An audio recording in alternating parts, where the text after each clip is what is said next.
Sejak kejadian itu dengan Ratu Kyuubi di ruang rahasia, dia udah nggak ancam-ancam aku lagi, malah sekarang perhatian banget. Tapi aku aja yang belum nyadar, hehe. Yokoso di ruang wibu. Gas, langsung kita nonton. Buat bikin dia seneng, aku sampai nekat ikut babi hutan nyiksa anak pemimpin aliansi pemberontak. Tapi aku emang ada maksud tersendiri sih, tapi di depan si babi, aku harus pura-pura. Pas Lin Qinyi lihat kelakuan aku, dia langsung meledak marah. Tapi ya apa daya, babi hutan lagi ada di situ, aku cuma bisa nanya dingin, kamu ngerti apa yang ku bilang? Dia ngatain aku, anjing pengkhianat, sambil gigit-gigit gigi.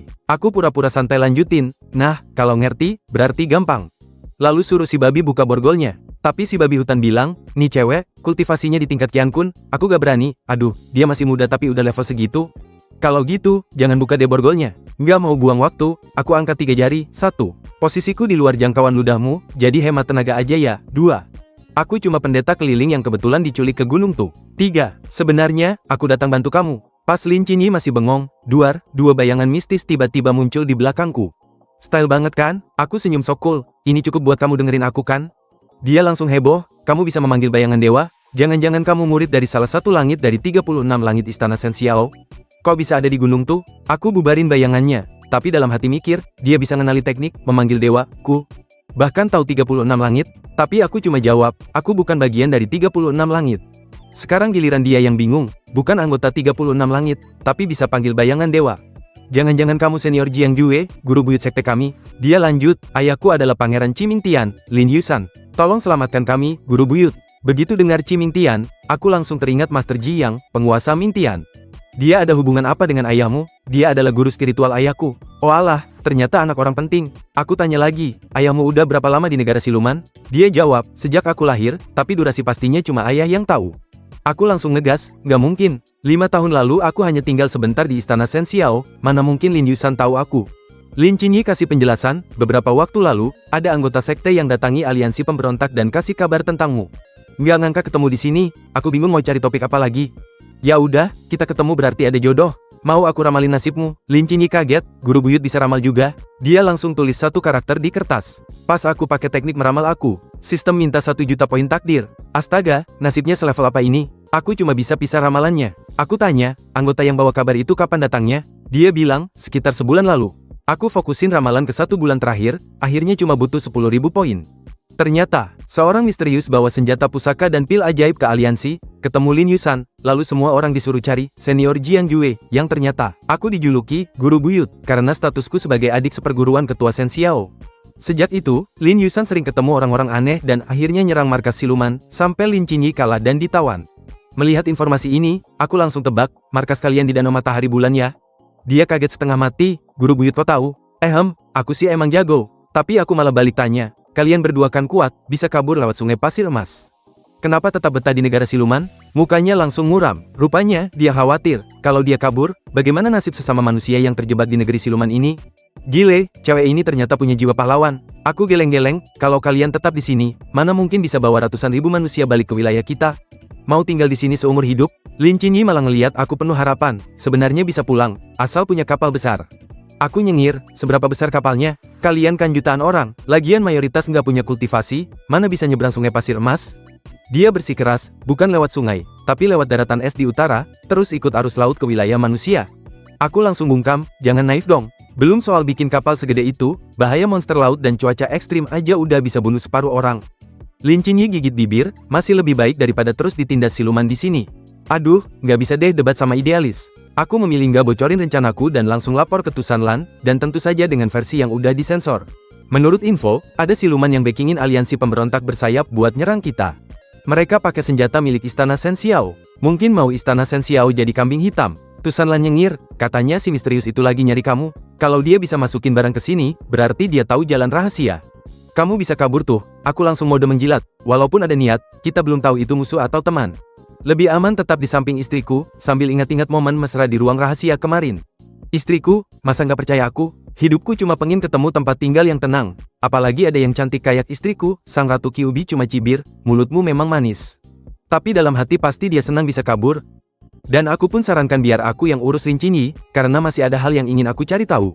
Tapi tiba-tiba dia ngomong, aku lihat-lihat Lin Qinyi juga termasuk cantik ya? Apa ini cemburu? Setelah itu aku membawa Lin Qinyi keluar. Lin Qinyi bingung banget, Guru Buyut, kenapa siluman sini semuanya hormat banget sama kamu? Terus, gimana ceritanya bisa sampai di gunung tuh? Aku mengeluh, aku diculik kayak kamu, cuma alasannya karena dijodohin. Ngomong-ngomong, calon istriku itu Tusan Lan yang kalian sebut kaisar siluman. Dia kaget, Guru Buyut aja nggak bisa lawan dia. Aku cengar-cengir, udah pernah duel, tapi ya masih kalah. Lin Qinyi langsung speechless, jadi Ratu Ekor 9 itu lebih kuat dari guru? Kalau gitu, ayo kabur bareng, Guru Buyut. Aku pura-pura batuk, pengin sih, tapi belum mampu. Lagian ada urusan di sini. Tapi kalau mau aku bantu kamu kabur, bisa diatur. Dia langsung peluk aku, tanya caranya. Duh, tubuhnya memang mantap banget sih. Tiba-tiba, Kele muncul. Dia ngomong kayak bijak bestari, Guru, wanita itu sumber bencana. Aku melotot, dasar kau. Ku dengar kamu dipanggil Tusan Lan, jangan-jangan otakmu udah dicuci dia? Si bocah malah senyum jahat, Guru, hati-hati kalau ngomong dan mikir hal aneh-aneh. Nanti karmanya berat loh, dasar anak kecil. Aku langsung tinju dia sampai melayang ke langit. Aku bukan penganut Buddha, karma nggak ngaruh. Lin Qinyi penasaran, Guru Buyut, tadi lagi mikir apa sampai si bocah ngancem gitu. Aku langsung malu banget, cepat-cepat aku ngeles. Ah, nggak apa-apa, cuma lagi bahas filosofi hidup aja. Si Kele yang baru aja dipukul terbang nangis-nangis. Maaf, Guru, aku juga nggak mau ngelakuin ini. Tapi, daging ayam yang diberi Tusan Lan terlalu menggoda. Aku ngobrol sama Lin Qinyi, tiba-tiba panggil dia dengan nada serius. Xiao Lin, dia bengong, Guru Buyut, kenapa tiba-tiba panggil gitu? Aku langsung to the point, kalau harus milih, aku atau si misterius yang backingin aliansi pemberontak bersayap, kamu pilih siapa? Dia bingung, kenapa tanya gitu? Aku taruh gelas, ngomong dengan nada berat, secara senioritas, kamu manggil aku Guru Buyut emang gak salah. Tapi aku udah putus hubungan sama Istana Shen Xiao, banyak orang di sana yang pengen aku mati. Si misterius itu juga salah satunya. Lin Qinyi langsung panik, aku, mungkin bakal bikin Guru Buyut kecewa. Ayahku, aku potong bicaranya, jangan buru-buru jawab. Aku emang gak bisa kasih kalian sebanyak dia, tapi tawaranku gak ada yang bisa ngalahin. Aku bisikin, di bawah sungai pasir emas, ada gua rahasia yang nyambungin wilayah manusia dan siluman. Aku bisa bawa semua orang pulang. Wajah Lin Qinyi langsung paling dramatis sejagat. Guru Buyut, beneran serius? Aku senyum pede, coba sampaikan ke ayahmu, dia pasti tahu kebenarannya. Dia langsung gemetaran, muka merah, kayak anak kecil dikasih permen. Tapi aku ingetin, jangan seneng dulu. Gua itu ada di bagian barat markas siluman, kalian harus jalan sejauh itu dengan jutaan orang. Tapi, markas siluman kan wilayahnya Tusan Lan. Kalau kalian bisa kasih imbalan, aku bisa nego ke dia, dia langsung bingung. Tapi, bukannya Guru Buyut diculik? Kok bisa nego sama Tusan Lan? Aku nggak bisa jelasin, cuma tepuk bahunya, nanti jam 2 malam, datang ke kamarku. Lalu pergi dengan gaya cool. Lin Qinyi salah tangkap, mukanya merah padam. Memikir, Guru Buyut bilang, kasih imbalan, terus suruh ke kamar malam-malam. Jangan-jangan dia mau aku. Saat malamnya, belum sempat masuk, Aning udah teriak, kakak ipar, kamu di mana? Pas lihat ada orang di kamar, dia langsung loncat ke tempat tidur. Ternyata, karena gelap, dia langsung bertumpukan dengan Lin Qinyi dalam posisi menarik. Setelah melihat satu sama lain, keduanya langsung kaget. Aku yang baru balik dari ambil teh langsung terbungkam. Aku cuma pergi 5 menit. Kalian udah beginian di kasurku? Aning paling cepat respon, hah, kakak ipar ternyata selingkuh. Aku laporin ke kakak ya. Aku langsung jambak dia, diam, kakakmu udah tahu, si kecil nakal ini nggak terima, kakak pasti nggak tahu. Kamu playboy, wanita dengan aset berlimpah ini siapa? Aku berbisik ke dia, aku ada rencana rahasia, hanya kamu yang bisa melakukannya. Aku kenalin mereka, ini Aning, adik Tusan Lan. Aku manggil dia buat bantu kita proyek rahasia malam ini. Lin Qinyi masih muka merah, jadi, kita mau kemana? Aning langsung mode protektif, denger ya, cewek dada besar, kakak ipar aku udah punya pasangan. Jangan merusak rumah tangga orang. Lin Qinyi langsung auto ngamuk, siapa yang merusak? Aning cengengesan, kalau bukan, ya sudah, santailah. Tibanya di sungai pasir emas, tempat yang bikin orang-orang ciut nyali. Aku langsung jalan masuk, lalu ulurin tangan ke Lin Qinyi, ayo ikut. Dia ngeper pelan-pelan. Tapi heran, Guru Buyut bisa kendalikan sungai pasir emas ya? Aku ketawa, bukan aku yang kontrol, tempatnya memang begini kok. Tapi, Aning, kamu jangan ikut, kamu jaga sungai dari sini. Kalau enggak, lain kali aku nggak ajak-ajak lagi. Aning langsung ngambek, tapi si dada besar ini boleh? Kenapa aku tidak boleh? Aku garuk-garuk kepala, dia manusia, kamu siluman. Kalau kamu masuk, barang-barang di bawah sana bisa ngamuk. Akhirnya Aning nurut, telinganya turun lesu sambil mengeluh. Baiklah. Aku bertanya ke Lin Qinyi, sudah siap? Dia masih bengong, siap apa? Tiba-tiba, siu. Kita terseret ke dasar sungai. Pas sadar, kok aku malah dipeluk sama dia? Senior agak malu dengan posisi ini. Bisa diturunkan? Sambil ngeper, aku amati sekeliling. Ini Feng Shui pertemuan Yin Yang, pantas bisa bertahan 10.000 tahun. Tiba-tiba Lin Qinyi teriak, Guru Buyut. Apa ini? Aku lihat patung itu buka mata. Aku langsung tepuk kepalanya, jangan tunjuk-tunjuk. Ini para senior yang heroik gugur demi manusia. Mereka masih hidup dan bisa lihat kita. Dia makin ketakutan, masih hidup. Tapi kok kayak batu, sambil makin erat nempel ke aku. Aku jelasin sambil geleng-geleng, ini teknik meminjam kekuatan langit bumi buat bertahan hidup. Tapi ya, tubuh mereka udah jadi batu, tinggal sisa kesadaran tipis-tipis, tapi sepertinya ada beberapa sudah gak tahan lama lagi. Lin Qingyi nanya sambil gemetaran, kenapa para senior ada di sini? Aku ngangkat alis, ya buat jaga tempat ini, intimidasi siluman. Kalau perang manusia siluman pecah lagi, mereka bakal bangun buat melawan semua siluman. Aku langsung salut ke patung-patung, para senior, respect. Aku berdoa dengan 3 batang dupa persembahan buat bantu kalian tahan 100 tahun lagi. Para senior langsung nyeruput kekuatannya kayak orang minum boba, dan aku pun berjalan ke dalam gua, sambil bertanya ke Lin Qingyi, skill teleportasimu bisa 10.000 meter dalam sehari gak? Dia angguk, kurang lebih. Oke, bawa aku pergi. Tapi posisinya, aduh, tapi dia nggak protes, ya udah deh.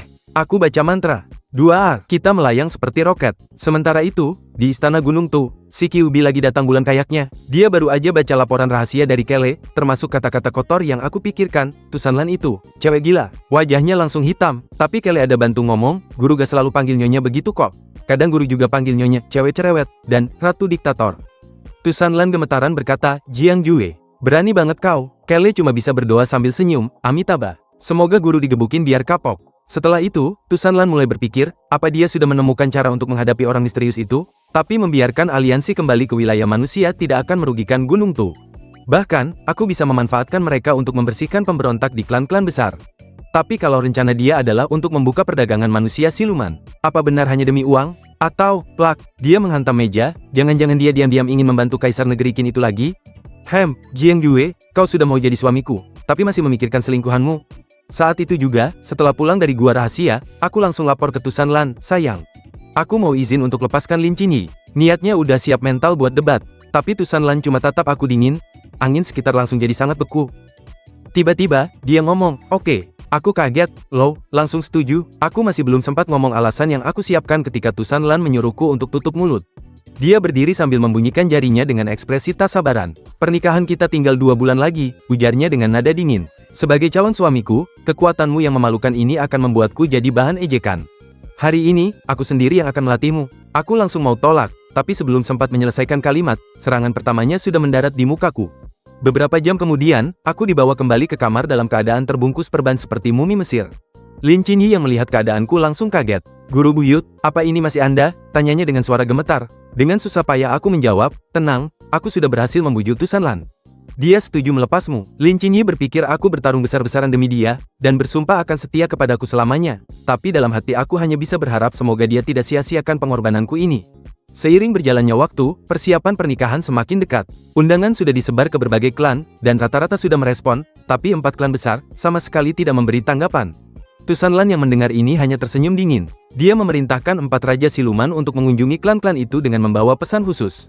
Dan dia meminta Huanu untuk ambil tanduk suci Tianjin dari suku laut untuk hiasan kamar pengantin kita. Oh ya, Jiang Jue lagi ngapain sekarang? Ketika Huanu memberitahu bahwa aku sedang beristirahat, Tusanlan malah tersenyum semakin lebar. Sempurna, panggil dia kemari. Aku ingin memberinya pelajaran tambahan. Aku yang malang terus menjadi korban latihan rutin ini. Sayang, bisakah kamu cari alasan lain untuk pukul aku selain latihan? Jawabannya singkat, tidak. Ketika aku mencoba membahas rencana mengunjungi Danau Matahari Bulan untuk menemui teman lamaku, naga tua di sana, Tusanlan langsung memotong. Tidak boleh, pasti kamu mau ketemu selingkuhan lagi. Aku hanya bisa menghela nafas. Dia itu naga tua, satu-satunya temanku di seluruh kerajaan siluman ini. Tapi tiba-tiba Tusanlan berubah pikiran. Baiklah, aku akan ikut denganmu. Wajahku langsung pucat. Mungkin lebih baik aku batalkan saja rencanaku. Sementara itu, di balik layar, sebuah pengkhianatan sedang terjadi. Lin Qingyi sedang dipenjara dalam tempat kumuh. Ketika melihat ayahnya, Lin Yusan, mendekat, dia bertanya, bukannya kita mau pulang ke wilayah manusia bersama rekan kita? Tapi kemudian, sang ayah tiba-tiba tertawa dengan suara yang sama sekali tidak manusiawi. Kre, bukan ayahmu lagi ini. Bayangan-bayangan gelap mulai bermunculan di sekelilingnya, bersiap untuk mengambil alih tubuh Lin Qingyi. Kalian makhluk apa? Mana ayahku? Teriak Lin Qingyi panik. Dia menolak tuan kami, jadi kami ambil paksa tubuhnya, jawab bayangan itu dengan suara serak. Bayangan gelap itu berebut ingin menguasai tubuh Lin Qingyi, berencana memancing Jiang Jue datang. Tapi si Lin Yusan palsu, langsung memarahi mereka, kalian mau mati? Jiang Jue itu berdarah dewa, kalian cuma setan rendahan berani mengincarnya? Meski begitu, tubuh Lin Qingyi tetap harus ambil. Salah satu bayangan berhasil menguasainya. Setelah jeritan menyakitkan, Lin Qingyi yang asli hilang. Kini dengan senyum jahat, Lin Qingyi berkata, masih gak mau lepaskan aku? Saat itu juga, kami berangkat bersama Aning ke Danau Matahari Bulan. Dia sangat antusias melihat pemandangan, sampai-sampai mataku silau. Dia berkata, ini pertama kalinya aku keluar, memang kakak ipar hebat, bisa bujuk kakakku biarkan aku keluar. Tentu saja, kamu gak tahu siapa aku, tapi tentunya kita bukan cuma main-main, kita ada misi besar. Aning langsung curiga, pasti mau aku yang jadi kambing hitam lagi kan? Aku pura-pura tersinggung, fitnah. Kau tega menuduhku seperti itu? Aning makin marah, aktingmu seperti ini masih berani tunjukin. Kamu kira aku ini cewek bodoh? Aku sentil jidatnya, kamu masih belum bisa berubah wujud manusia, belum termasuk cewek. Di dalam kereta lain, Tusan Lan berpesan pada Kele, laporkan semua tingkah aneh gurumu. Dengan polos Kele menjawab, termasuk saat dia membayangkan memukuli nyonya di kasur, lalu melakukan itu ya. Tusan Lan langsung merah padam. Mana berani dia ngomong langsung ke aku. Saat tiba di danau, naga tua sudah menunggu dengan para pengikutnya. Mereka menyambut Tusan Lan dengan hormat. Tusan Lan tidak ada reaksi apa-apa. Aku yang keluar belakangan cuma bisa tersenyum kaku. Danau ini masih ramai ya? Para raja iblis langsung melototi aku. Tusan Lan menyindir, katanya suamiku tamu kehormatanmu, tapi mereka seperti ingin membunuhnya. Naga tua heran, kemarin masih seperti musuh, sekarang dipanggil suami terus, jago juga Jiang Jue ini. Naga tua menjelaskan, dia pernah meramal nasib buruk semua iblis di sini, perceraian, perselingkuhan, kematian, dan semuanya jadi kenyataan. Di istana, aku malah disuruh jadi pelayan pribadi Tusan Lan. Aku protes, ini kan tugas Huanu. Huanu di samping menggeram kesal. Tusan Lan dengan santai berkata, kamu kan calon suami aku, melayaniku kan gak apa-apa. Aku tidak setuju dong, kita seharusnya setara. Tusan Lan bilang, kalau mau setara, coba terima satu jurus aku dulu, kalau gak mati, kita boleh setara kok. Aku terpaksa melayani Tusan Lan dengan patuh, tapi mataku tak bisa lepas dari para penari di depan. Gerakan pinggul mereka begitu mulus. Maksudku tarian mereka sangat indah. Tusan Lan langsung cemberut melihat ekspresi begoku. Jaga sikapmu, tapi aku tetap terpana, sampai akhirnya disiram air panas. Aduh mataku, aku memanfaatkan pertemuan dengan naga tua untuk bertemu sang jenderal besi, ahli tempa legendaris. Sebelumnya sudah kuminta agar dia datang saat pernikahanku. Begitu bertemu, sang jenderal langsung bersujud, penyelamatku. Rupanya dia masih ingat jasaku menyelamatkannya dulu. Selama ini diam-diam dia sudah membuatkan 3 senjata ilahi dan 10 artefak legendaris untukku. Naga tua langsung ngiler, aku saja mesti merayu-rayu baru dibuatkan 1 senjata, ini bocah malah dikasih gratis. Tapi aku bukan datang untuk ambil hadiah, aku ada tugas penting untukmu.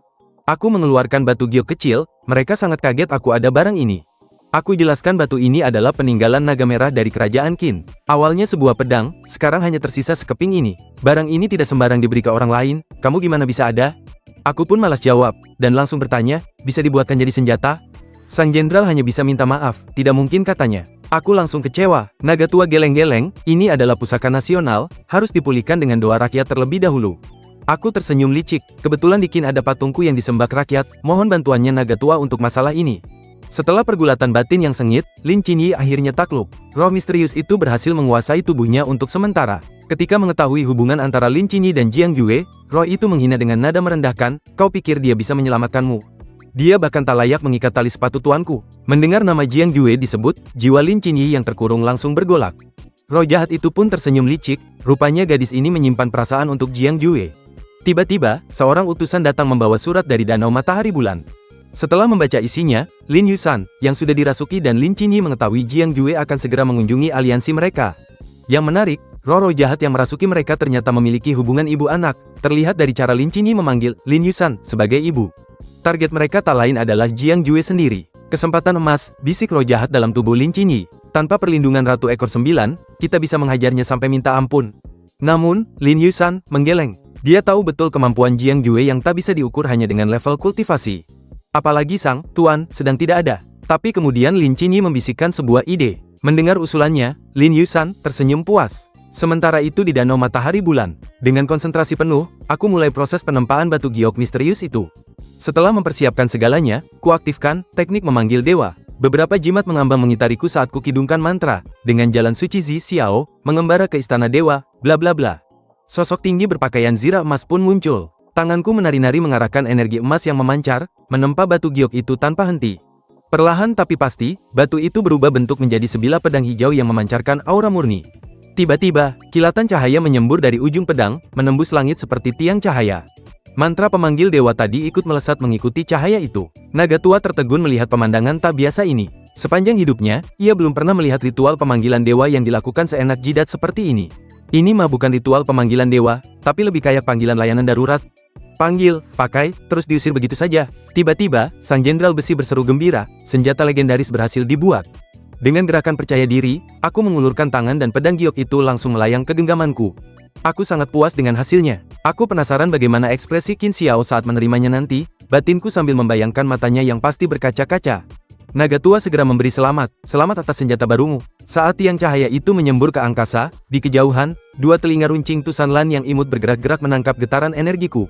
Huanu mengira itu pasti kerjaan naga tua, tapi Tusanlan menggeleng halus, tidak semudah itu. Cahaya itu mengandung kekuatan doa umat manusia. Tiba-tiba bibirnya melengkung dalam senyum penuh arti. Di mana Jiang Jue sekarang? Di Gua Yin Yang, jawab Huanu. Tiba-tiba wajahnya berubah pucat. Dari mantra tadi dan doa dari negeri Qin. Jangan-jangan dia memang punya hubungan khusus dengan Ratu Negeri Qin?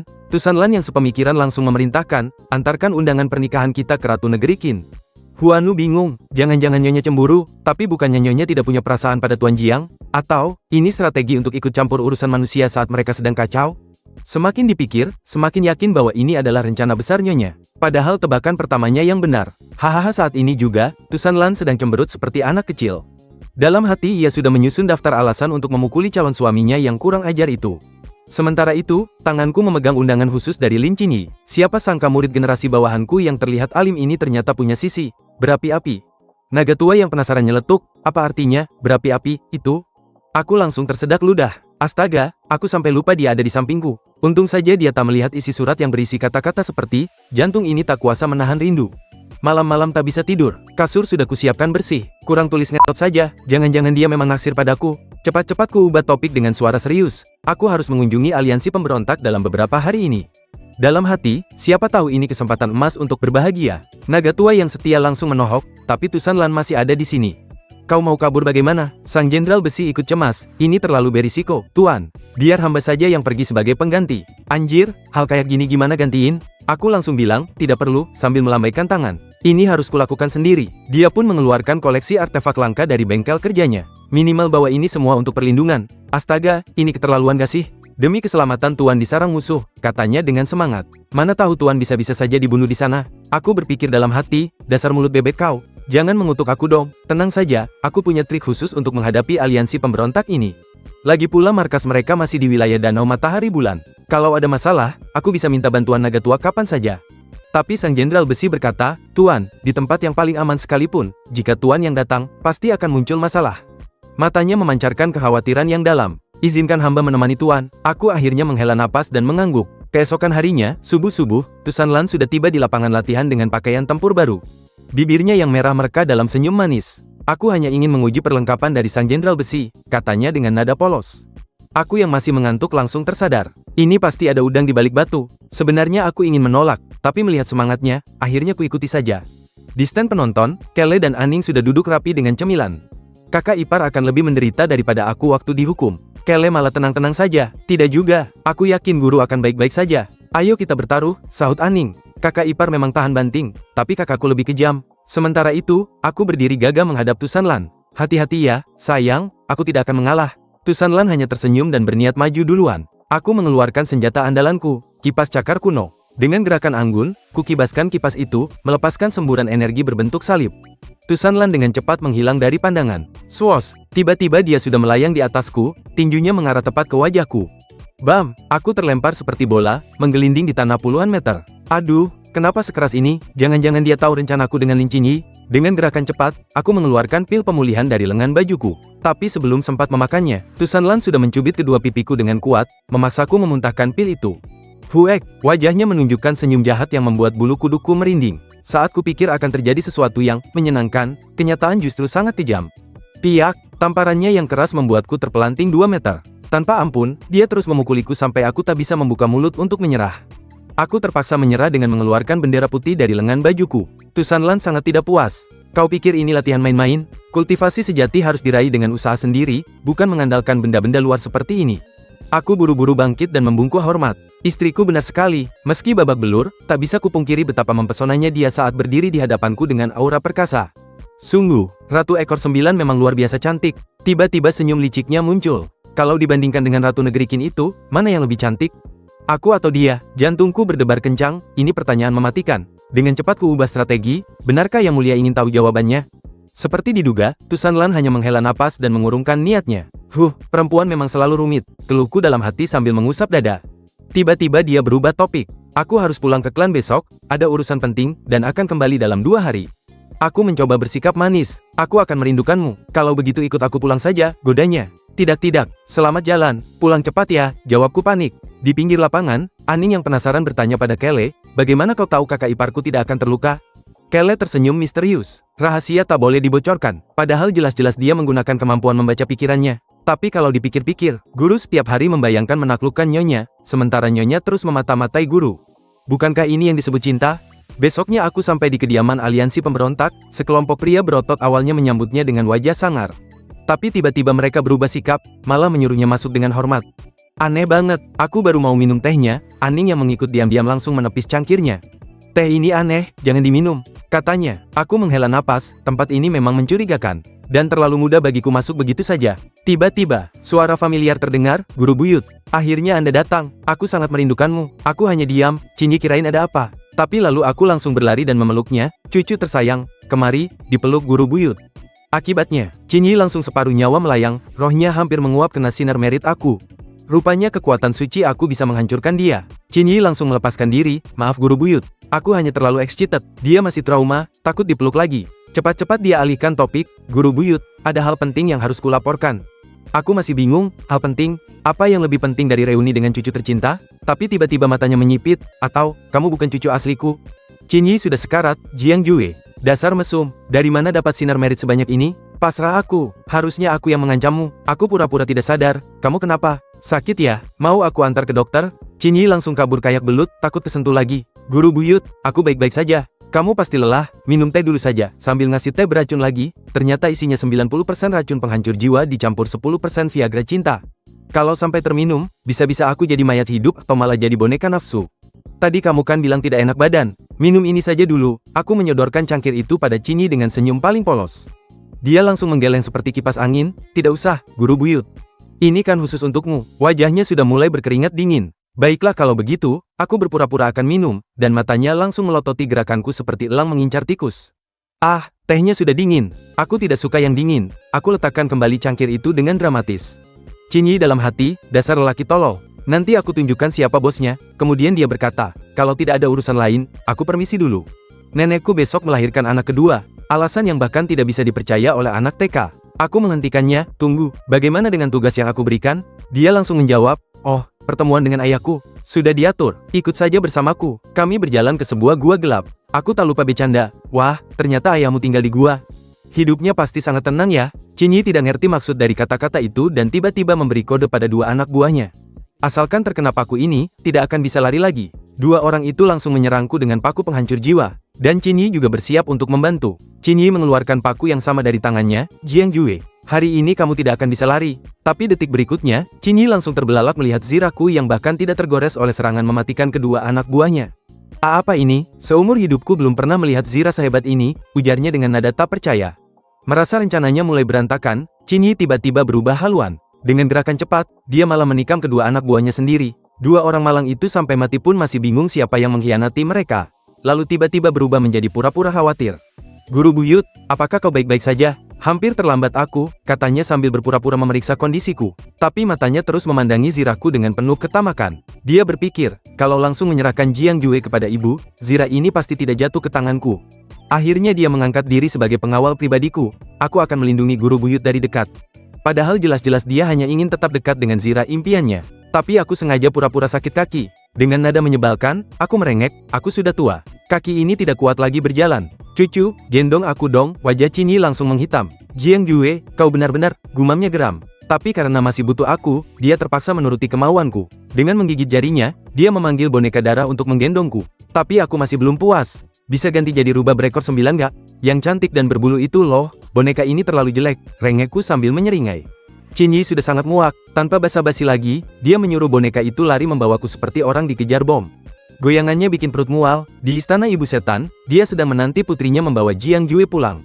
Tapi dia khawatir, soalnya ketua saja tidak berani anggap remeh pria itu. Dadanya tiba-tiba menonjol tidak wajar, energi Qingyi mulai bocor liar. Saat itu, Qingyi yang sedang membawa Jiang Jue kabur, wajahnya sudah pucat pasi karena energi tubuhnya terus berkurang. Jiang Jue malah asik menggodanya, cucu, tahu gak? Bidadari top 10 di istana Shen Xiao siapa, tapi Qingyi sibuk lari, dan tidak bisa respon. Tiba-tiba, boom, suara ledakan menggelegar. Qingyi langsung berhenti. Ibu sudah mengirim pasukan, pikirnya panik. Dia cepat-cepat menggambar formasi jahat di telapak tangan, siap memanggil iblis dengan teknik 5 jari. Jiang Jue pura-pura polos, wah, teknik langka. Siapa yang mengajarmu? King Yi gagap, ayahku. Jiang Jue langsung memotong, Lin Yusan. Tidak mungkin, dia terlalu suci untuk ilmu sesat ini. Di atas gunung, Tusan Lan mengamati dari kejauhan, mata menyipit. Dasar bodoh, begitu lemah tapi nekat sendirian, harusnya bawa pasukan, tapi tangannya sudah menggenggam erat pedangnya, siap turun tangan kapan saja. King Yi sudah siap kabur, tapi Jiang Jue tiba-tiba membelanya, tapi, siapa tahu, mungkin aku tidak benar-benar mengenal ayahmu gelombang. King Yi lega, betul-betul. Guru buyut memang bijaksana, sambil berkeringat dingin, melihat pasukan dari ibu sudah mau tiba, Qin Yi percepat gerakan lagi, dan segera tiba di gerbang kota. Dua penjaga bermuka bodoh dan keras kepala menghadang, tuan muda boleh lewat. Tapi si tua brengsek ini tidak. King Yi langsung murka, kalau begitu, rasakan teknik 5 jariku. 5 jarinya berubah menjadi manusia darah mengerikan. Para penjaga terbelalak, tuan muda. Kenapa kamu bisa teknik terlarang ini? King Yi sudah tak peduli. Bunuh mereka, perintahnya pada manusia darah. Tiba-tiba, suara teriak terdengar dari belakang. Cucuku, teknikmu salah. Biar guru tunjukkan teknik 5 jari yang benar. 5 cahaya emas menyilaukan membentuk naga langit, sangat kontras dengan energi gelap King Yi. Aksi ini langsung membuat King Yi terpana. Seketika, dalam sekejap mata, para dewa langsung menghabisi boneka darah milik King Yi. Teknik 5 jari King Yi yang baru saja digunakan sudah hancur lebur. Aku mengangkat bahu, menyuruhnya jangan mengacungkan jari tengah dong, terlihat tidak sopan. King Yi marah sampai kepalanya pusing, memandangi aku dengan wajah penuh kebencian. Tapi aku sama sekali tidak berniat berbelas kasihan, pedang besar di tangannya langsung menembus dahi King Yi. Serangan ini membuat roh hitam terlempar keluar, sambil mengumpat, ternyata kamu sudah mengetahuinya dari awal. Aku tertawa, pastilah, dengan ilmu roh seperti kamu, berani-beraninya mencoba membohong aku. Roh hitam itu dalam kepanikan memohon, berkata bahwa dia dan King Yi hidupnya terikat, kalau kau membunuhku, berarti kau membunuh King Yi yang asli. Saat ujung pedang hampir mengenai roh hitam, aku jadi ragu, dan roh hitam itu kembali menyusup ke dalam tubuh King Yi. Aku menghela napas, berniat mengangkat King Yi pergi. Aku menoleh ke para penjaga, sebelum mereka sempat bereaksi, aku sudah menghilang seperti asap. Di dalam aula, ibu setan sangat marah, bagaimana mungkin tiba-tiba hilang? Sudah kubilang pada putri sialan itu bahwa Jiang Jue sulit ditangani, dia malah berpikir bisa mengalahkannya sendirian. Si gemuk menghibur, ibu setan 9 anak memang spesial. Ibu, yang penting ibu baik-baik saja, kakak juga pasti baik-baik saja. Tanpa disadari, ibu setan justru berharap si jalang kecil itu mati. Hal yang seharusnya sederhana jadi rumit, tiba-tiba 3 helai roh hitam mencuat dari punggungnya. Untuk apa diam di sini? Kalian semua carikan Jiang Jue untukku. Maka seluruh aliansi immortal bergerak mencari Jiang Jue. Jiang Li berpikir dalam hati, tidak realistis berlari sambil menggendong orang hidup sebesar ini. Aning memandangi aku dengan pandangan merendahkan, kamu lemah sekali. Kalau kakakku, bisa menyelesaikannya dalam sekejap. Aning kesal melihat aku, kamu benar-benar mudah lupa. 2 hari yang lalu, nona ini sedang tidur nyenyak, tapi kamu langsung menyergap dan membawaku pergi dalam tidur. Aku hanya bisa tertawa terbahak-bahak, Aning, kita kan sudah kenal lama. Bantu aku dong, setelah berhasil, pasti akan ada imbalan besar. Bisakah kamu berubah menjadi tunggangan dan menggendongnya pergi? Aning langsung memalingkan kepala, kamu anggap aku apa? Aku adalah pewaris sah kerajaan Gunung Tu, betapa mulia statusku. Itu sangat disayangkan. Awalnya aku ingin mengajakmu mencicipi hidangan top di sini. Aning sambil meneteskan air liur sambil bertanya, ngomong-ngomong, kakak ipar, sejak awal kamu sudah curiga dia bukan muridmu, kenapa tidak langsung menghajarnya? Aku mendekati wajah King Yi, sebenarnya hanya ingin melihat trik apa yang mereka mainkan. Namun, begitu aku mendekati King Yi, Aning langsung menggigit lengan bajuku. Awas aku lapor pada kakak, kamu selingkuh di belakangnya. Aku seperti menggoda anjing kecil, melemparkan 2 kristal. Aning tersenyum riang, bahkan berkata tiba-tiba kehilangan ingatan. Kakak ipar, silakan bermain sesukamu. Saat itu, aku merasakan, King Yi yang dikendalikan itu akhirnya menunjukkan tanda-tanda sadar. Baru saja membuka matanya, dia mendapati guru buyut sangat dekat dengannya, wajahnya langsung merah. Apa guru buyut ingin menciumku? Apa aku harus melawan atau tidak melawan? Pikirannya yang aneh membuatnya menyunggingkan bibir kecil, meminta ciuman. Jiang Jue langsung menutup mulut King Yi, apa yang kamu lakukan? Cucu, harap jaga diri. Wajah Qin Yi tambah merah, tidak tahu bagaimana menjelaskannya. Aku hanya tersenyum, aku mengerti, hanya saja adik iparku ada di sini. Aning menggonggong tanpa henti pada King Yi, kakak ipar, dia sudah sadar, cepat bunuh dia. King Yi langsung terdiam di tempat, dia hanya ingin mencium, apa hukum keluarga Gunung Tu begitu ketat? Aku menasihati Aning, bunuh apa? Ini orang asli, bukan roh. King Yi menggenggam tangan aku, tersentuh, tidak menyangka guru buyut mau terjun ke dalam bahaya untukku. King Yi, ceritakan padaku apa yang terjadi di aliansi. Tapi King Yi bilang dia pingsan setelah minum secangkir teh di penjara, jadi kurang jelas juga. King Yi kembali menggenggam tangan pria itu, guru buyut, kamu seharusnya tidak datang, sekarang sangat berbahaya. Aku pura-pura batuk, sebenarnya dibandingkan bahaya di luar, tenaga tanganmu yang lebih bahaya, ngomong-ngomong, roh jahat ini masih ada di tubuhmu. Pedang ini mayan besar, tahanlah sebentar, tidak sakit kok. Hantu yang satu ini ketakutan setelah aku mengancam akan menyiksa arwahnya seumur hidup. Dia pun muncul ke permukaan dan memohon kepadaku untuk tidak membunuhnya. Dia bahkan menyebut-nyebut nama ibunya agar aku mengampuninya. Tapi aku tidak peduli, satu tebasan langsung mengakhiri hidupnya. Ketika aku memanggil pasukanku untuk menyegel arwah makhluk ini, tiba-tiba energi jahat yang sangat besar muncul dari belakang. Saat aku menoleh, puluhan arwah jahat seperti dia muncul. Ternyata mereka adalah adik-adik dari arwah yang barusan kubunuh. Mereka pun menyerangku secara bersamaan. Namun terlambat, arwah kakak mereka sudah perlahan lenyap dari permukaan. Para arwah itu mencoba merasuki tubuh Aning. Aku langsung melompat ke depan dan memanggil pasukan prajurit langit andalanku untuk menghabisi mereka satu persatu. Setelah itu, dari jarak yang agak jauh, terdengar ledakan besar. Ternyata itu adalah ibu dari para arwah yang barusan kubunuh. Dia mengendalikan tubuh Lin Yusan dan berubah menjadi monster besar yang sangat jelek, jijik deh lihatnya. Tanpa basa-basi, dia langsung melancarkan serangan ke arahku. Tapi aku langsung berteleportasi ke tempat lain untuk mengobati Lin Qingyi terlebih dahulu. Setelah memberikan mantra yang bisa menahan kerusakan arwahnya, aku meminta Aning untuk menjaga muridku yang masih belum sadar ini. Aku akan pergi berburu dan balas dendam. Di tengah kota, para pasukan dari aliansi yang diperintahkan oleh Lin Yusan palsu berpencar mencari-cariku. Tanpa disadari mereka, aku muncul tiba-tiba di hadapan mereka. Mereka langsung menyerangku tanpa pikir panjang. Tapi aku tahu hanya beberapa orang yang dirasuki arwah jahat itu. Sat. Dengan cepat, aku menarik roh mereka keluar dari tubuh manusia yang mereka kendalikan. Sambil ada kesempatan, kusiksa sedikit dong, hehehe. Setelah itu, aku segera memanggil pasukan langitku untuk menyegel mereka. Arwah-arwah yang melihat pasukanku langsung gemetar ketakutan. Aku memanfaatkan momen ini untuk memberi mantra pada arwah ini dan mengubahnya menjadi pil. Kematian anak-anaknya langsung dirasakan oleh ibu mereka yang ada di dalam tubuh Lin Yusan. Dia pun bersumpah akan membunuhku dan mencabik-cabik tubuh serta organku. Tak pernah terpikir olehnya bahwa dalam satu hari saja, dia bisa kehilangan begitu banyak anak. Salah satu anaknya menyarankan agar ibunya memanggil kembali semua anak-anak yang masih berada di luar. Terlalu berbahaya jika mereka bertemu denganku secara terpisah, bisa-bisa semua dibunuh satu persatu. Setelah menyelesaikan para prajurit yang dikendalikan arwah, sisa prajurit yang tidak tahu apa-apa masih mengira bahwa aku adalah penjahat yang membunuh rekan mereka. Terbawa emosi, mereka bersatu dan mengaktifkan formasi, membentuk energi pedang raksasa yang tertuju padaku. Aku melawan dengan puluhan lembar mantra ledakan dan meledakkan pedang energi mereka. Sat. Mereka pun muntah darah karena energi dalam tubuh mereka mengalami gangguan akibat serangan tadi. Tapi mereka memang keras kepala. Sudah terluka masih ngotot ingin membunuhku. Aku pun pusing mau menjelaskan bahwa raja mereka sebenarnya sudah dikendalikan makhluk jahat, dan mereka semua hanya dimanfaatkan oleh arwah jahat itu. Namun, Lin Qingyi yang menggendong Aning tiba-tiba muncul dari belakang. Ternyata dia sudah sadar. Dia pun mencoba menjelaskan apa yang sebenarnya terjadi kepada para pasukan aliansi mereka. Tapi tetap saja ada beberapa yang keras kepala dan tidak percaya pada yang dikatakan tuan muda mereka. Bahkan, dua orang dari pasukan mereka sendiri yang tadinya kerasukan mencoba membantu menjelaskan bahwa mereka benar-benar dikendalikan roh jahat. Tapi malah ada yang bilang, kalian semua dikendalikan olehnya. Lihat, di kepala kalian yang diselamatkan Jiang Jue ada mantra tertempel. Kalian pasti dicuci otak sama si penjahat ini. Mereka minta bukti bahwa benar-benar ada roh jahat yang sedang mengendalikan tubuh raja mereka. Terpaksa, aku membawa gerombolan orang ini menuju istana tempat Lin Yusan berada. Di tengah perjalanan, aku sempat bertanya pada Lin Qingyi, kamu belum sembuh total, ngapain kesini? Lin Qingyi berkata bahwa dia sudah tidak apa-apa, mantra yang kuberikan sangat manjur. Lagi pula, ini adalah urusan internal aliansinya. Dia berterima kasih karena sudah banyak membantu urusan internal mereka. Suatu hari nanti, jika ada kesempatan, dia pasti akan balas budi. Mendengar ini, wajah mesumku langsung keluar dan kubalas. Oke, jangan lupa bayar budinya ya, hehehe. Mendengar ini, wajah Lin Qingyi langsung berubah. Apa maksudnya, guru? Tiba-tiba, petir besar menyambar dari atas gunung. Dan ketika kami sampai, ternyata monster itu sudah berubah dan menunjukkan wujud aslinya sambil mengendalikan tubuh Lin Yusan. Para pasukan aliansi akhirnya percaya pada ucapanku. Mereka terkejut melihat ketua mereka benar-benar dirasuki roh jahat.